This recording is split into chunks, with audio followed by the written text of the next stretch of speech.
Salve, kembali berjumpa dengan saya, Pastor Sanepran Sinaga, dalam katekese singkat. Dan pada katekese kali ini, kita akan berbicara tentang Hari Raya Santo Yusuf.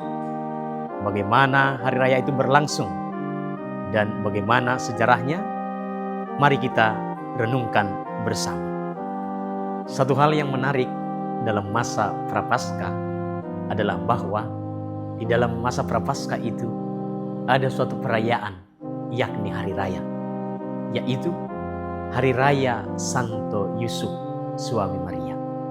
Semasa masa Prapaskah ini kita diajak untuk bertobat, berpuasa, tetapi di tengah-tengahnya ada kita diajak bersukacita, yakni pada Hari Raya Santo Yusuf itu. Sebenarnya ada dua hari raya untuk Santo Yusuf. Yang pertama itu yakni Hari Raya Santo Yusuf. Lalu yang kemudian 1 Mei itu juga didedikasikan, dipersembahkan kepada Santo Yusuf sebagai pelindung para pekerja. Hari Raya Santo Yusuf ini jatuh pada tanggal 19 Maret tiap tahunnya. Di sini ditonjolkan peran Yusuf sebagai bapa sosial dari Yesus. Kita tahu bahwa Yesus itu dikandung dari Roh Kudus. Jadi Yusuf bukanlah bapak biologisnya, tetapi Yusuf hanya bapak sosial. Tetapi peranan Yusuf ini sangat penting, karena dengan adanya Yusuf, maka Yesus bisa terlahir ke dunia ini secara sah. Dan juga dari garis keturunan Yusuf bisa ditarik sampai kepada Daud. Artinya bahwa Yesus itu adalah keturunan Daud. Karena itulah dipersembahkan suatu hari raya khusus, yakni Hari Raya Santo Yusuf, untuk menghormati, untuk mengenangkan jasa-jasa Yusuf, untuk menghadirkan karya penyelamatan, khususnya kelahiran Yesus Kristus ke dunia ini. Sangat banyak teladan dari Santo Yusuf yang membuat dia pantas dihormati dengan memberikan suatu hari raya Santo Yusuf.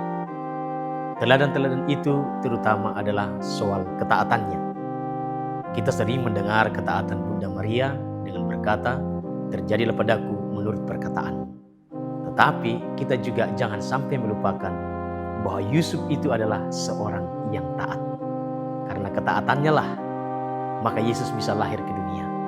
Ketika dia mengalami dilema, apakah harus menceraikan Bunda Maria yang sudah mengandung, padahal belum resmi sebagai istrinya, maka malaikat Tuhan datang kepadanya lewat mimpi, supaya dia mengambil Maria sebagai istrinya, supaya karya penyelamatan terjadi seperti sekarang ini.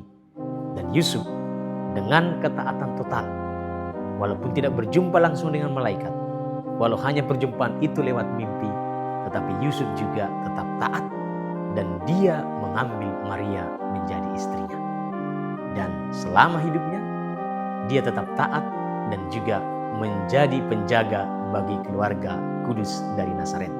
Karena itulah sungguh pantas dan selayaknya diberikan suatu hari khusus untuk menghormati Santo Yusuf yang peranannya sering kurang diperhatikan dibanding Bunda Maria. Demikianlah katekesi singkat tentang Hari Raya Santo Yusuf. Semoga dengan semakin mengerti bagaimana Santo Yusuf dihormati dalam gereja sebagai peranannya menghadirkan kehadiran dan kelahiran Kristus, dan juga dengan memahami teladan-teladannya, kita juga menjadi orang Katolik yang semakin taat dan juga semakin berpasrah kepada Tuhan. Tuhan Yesus memberkati.